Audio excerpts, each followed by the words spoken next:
In attesa della nuova stagione, sulle spiagge di Jesolo tira aria di bufera. Il SIB, Sindacato Italiano Balneari, ha annunciato che agirà anche in sede giudiziaria per l'annullamento della gara di concessioni balneari, una gara definita illegittima e dannosa.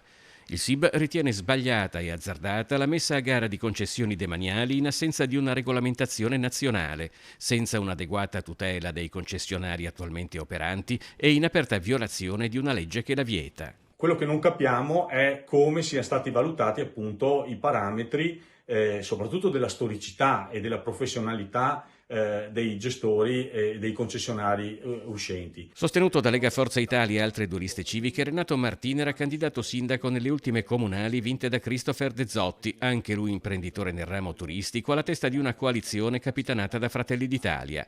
Renato Martin ha partecipato alla gara con una società che fa riferimento ai consorzi Casabianca, Bafile e Augustus. La nostra era una società che aveva proposto questa domanda di concessione con una finalità non di lucro, ma appunto di reinvestimento di tutto quello che naturalmente era l'introito, garantendo una prosecuzione di quello che era la qualità del servizio, la storicità. Il sindacato dei balneari definisce sconcertante il coinvolgimento del suo rappresentante territoriale, il presidente di Union Mare Veneto Alessandro Berton, in stridente contrasto con la linea del SIB nazionale.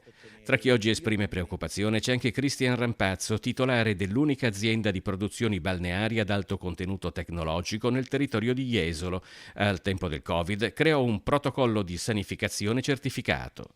I concessionari entranti, non so da dove si approvvigioneranno e ci auguriamo che quanto prima, perché siamo già a febbraio inoltrato, si possa partire con il lavoro, con la produzione, perché sono costretto altrimenti a mettere in cassa integrazione il personale e quindi sono molto preoccupato.